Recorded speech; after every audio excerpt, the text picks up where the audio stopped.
Hi everyone, I'm the plant propagator and to my channel. If you're interested in learning a little bit more about what I do, please subscribe to my channel. Today we are in the greenhouse facilities of my old university, and it's kind of a gloomy day outside, but inside the greenhouses the lights are shining and it's a glorious day.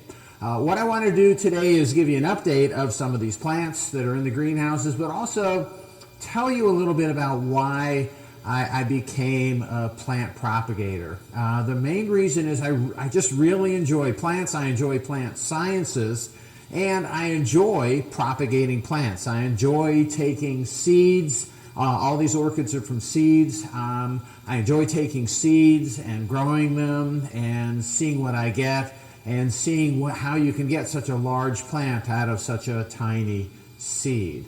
I also like it because most of the seeds that you purchase cost way less than the plants that you buy. So I do it for economical reasons. I'm cheap. I'm actually thrifty, and I wrote a column for a few years called The Thrifty Gardener that talked a little bit about plant propagation and the various methods for propagating plants. So I really enjoy doing it. I enjoy making tens or hundreds or thousands of copies of plants through propagation using a variety of different tools.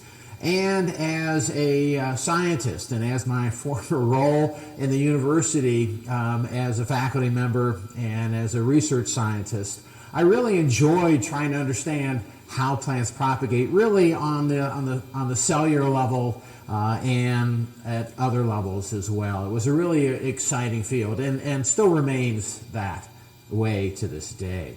But let's go over. So we'll kind of move on. And what I want to talk to you today about is, and I'm sorry about the background noises if you can hear it.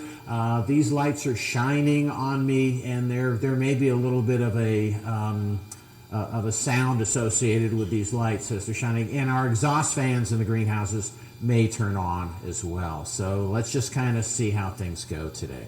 I want to give you an update of some of these plants, and I've got a variety of different plants that I want to share with you today.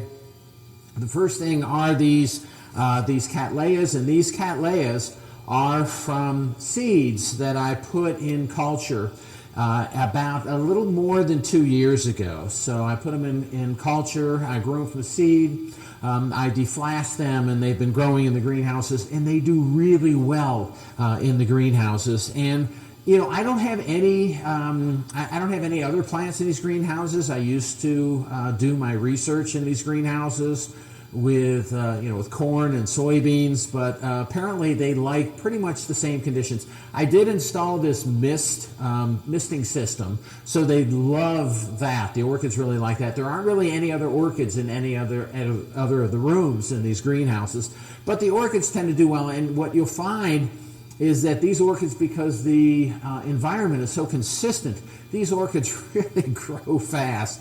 So again, these are orchids that are a little more than 2 years old, and for orchids, that's pretty good. So they're doing quite well under these conditions. And again, these are some Cattleyas from myself that I made. Most of what I have here in front of me that you can see are encyclias.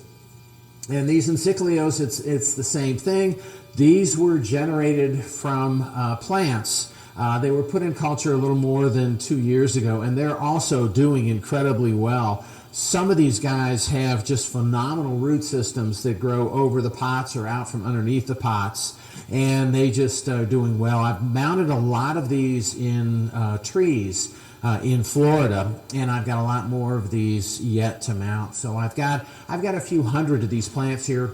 I do have in the laboratory, I've plated seed, I've flasked seed of a lot more seed capsules of encyclia. So I have, I would guess, tens to hundreds of thousands of additional seedlings coming. I don't know if I'm going to put the effort into recovering plants from all of them, because it is a little bit of an effort, but still I've got a lot.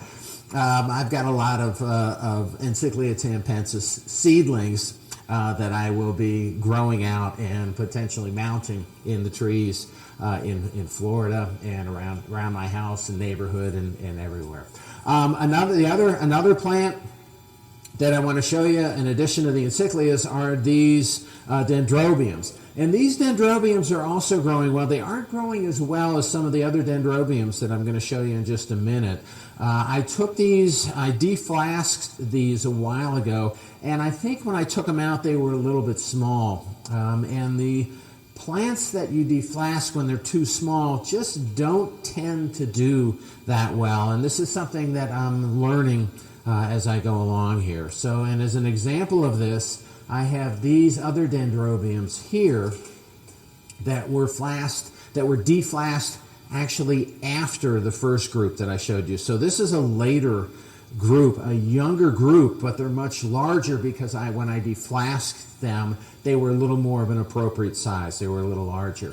Again, I'm learning as I go. I was a little anxious with the first group, and they've stayed small.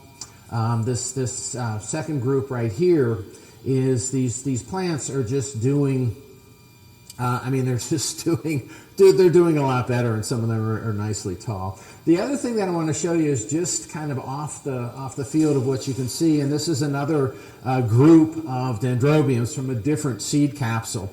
And what I wanted to share with you today is that some of the seedlings are quite small, as in this one right here, but then I've got a few that are just huge. And again, they grew like this in the flask. They developed these really small leaves until they started growing out. And for some reason, and this is just genetics, I think. This is a lot of seeds that has really a lot of different characteristics. So I'm curious to see, as with all of my seedlings, I'm curious to see what comes out of them. And that's one of the exciting reasons for growing plants from seed and these orchids from seed, is that when you make crosses, you're going to get, depending on the cross that you make with these, I'll get just a variety of different plants, and as far as plant shape and form, morphology, but then you'll also get differences in flower color and the same types of things, shape, size, all these types of things. And I'm curious to see what I have and what's coming. So that's all I have for today. Wanted to just give you an update of the orchids that I'm growing in my greenhouses here. Can't wait to get back to Florida where I can grow these guys outside. If you have questions about what I'm doing, please put those questions in my questions or comments about what I'm doing and what I'm sharing with you. Please add those to my comments, and I'd be happy to answer them for you. If you're interested in following me and learning a little bit more about what I do, please subscribe to my channel. Okay, that's it for today. Happy propagating.